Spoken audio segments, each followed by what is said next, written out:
বাবা জীবিত? আপনার বাবাকে ডাকেন, জবানবন্দি লই।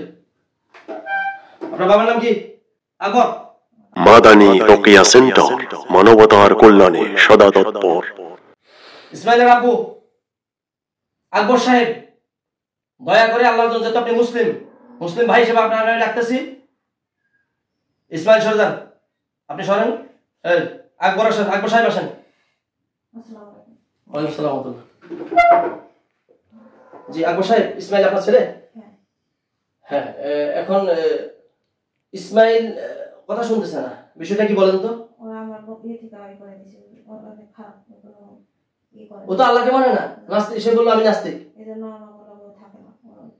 ও আপনাদের সাথেই থাকে না? এখন ওর কি করা যায় আপনি বলেন? আপনি ওর বাবা, আপনার হক আছে ওর উপরে। আমার কোনো হক নাই। হ্যাঁ, আল্লাহু আকবার। সে কি আসলে নাস্তিক? এবং তাকে মারলে আমি আল্লাহর কাছে আবার আমি ধরা পড়বো না তো? না, ওর কাছে আমি ধরে দিলাম। তুমি শিক্ষতি ছাড়া কোনো ভালো করে না, সবাই ক্ষতি করে। তো আপনারা একটু সামলাতে পারেন না? না, আমরা সামলাই পারি না। আল্লাহু আকবার, আল্লাহু আকবার। অনেক চেষ্টা করছি সামলাই। অনেক চেষ্টা করছেন। আচ্ছা, আপনি কি নামাজ কালাম পড়েন তো না?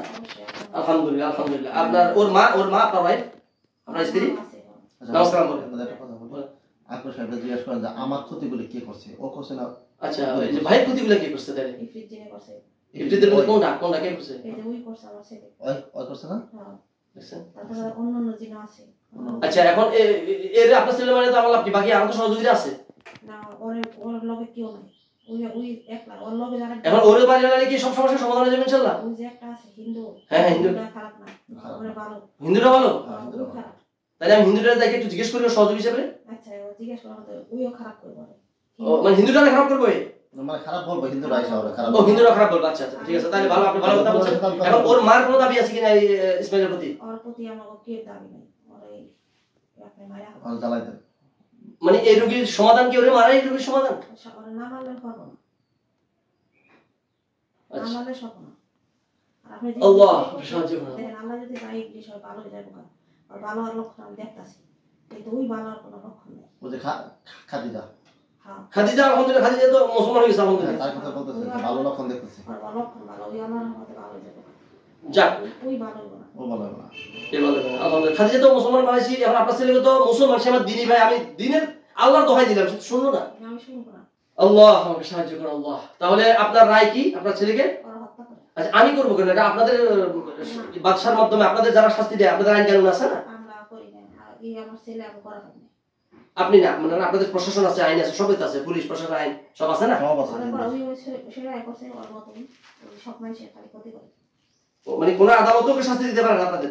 না। আমি চাই ওর শাস্তি দিয়ে ওখানে হইতো আর কি। না, আপনি করলে সব ভালো ভালো হয়। আপনি কি অতিষ্ঠ হয়ে গেছেন ওর উপরে? আল্লাহু আকবার, আলহামদুলিল্লাহ। আচ্ছা, এবার আপনাকে বলি, আপনি কি আলেম নাকি সাধারণ মানুষ? আমি এমনি সাধারণ মানুষ, নামাজ কালাম করি। জাতের মধ্যে কি ইফরিত না অন্য জাত? না, আমি ইফরিত। ইফরিত। আচ্ছা, আপনার তুলনা দিতে পারেন নবী ইব্রাহিম ইসলামের সাথে। ইব্রাহিম ইসলাম আল্লাহর হুকুমে ছেলেকে কোরবানি দিয়েছে, আল্লাহ পরে দুম্বা হাদিয়া পাঠাইছে। এখন আপনি নিজের ছেলেকে কোরবানি দিতে প্রস্তুত আল্লাহর জন্য, তাই না? হ্যাঁ, ও খারাপ মানে আপনি আল্লাহকে সন্তুষ্টির জন্য এটা করতেছেন, তাই না? দুনিয়া আমাকে সন্তুষ্ট করার তো দরকার নেই, তাই না? তাহলে তো আমার শিরক হবে। আপনি আল্লাহর সন্তুষ্টির জন্য ওকে ত্যায্য করছেন, এবং আল্লাহর সন্তুষ্টির জন্য আপনি চান নিঃশেষ হয়ে যাক, এই তো? আচ্ছা, প্রিয় দর্শক, দয়া করে চ্যানেলটি লাইক, শেয়ার ও সাবস্ক্রাইব করে মানবতার কল্যাণে এগিয়ে আসুন। JL Islamic TV. Life is great with Islamic culture.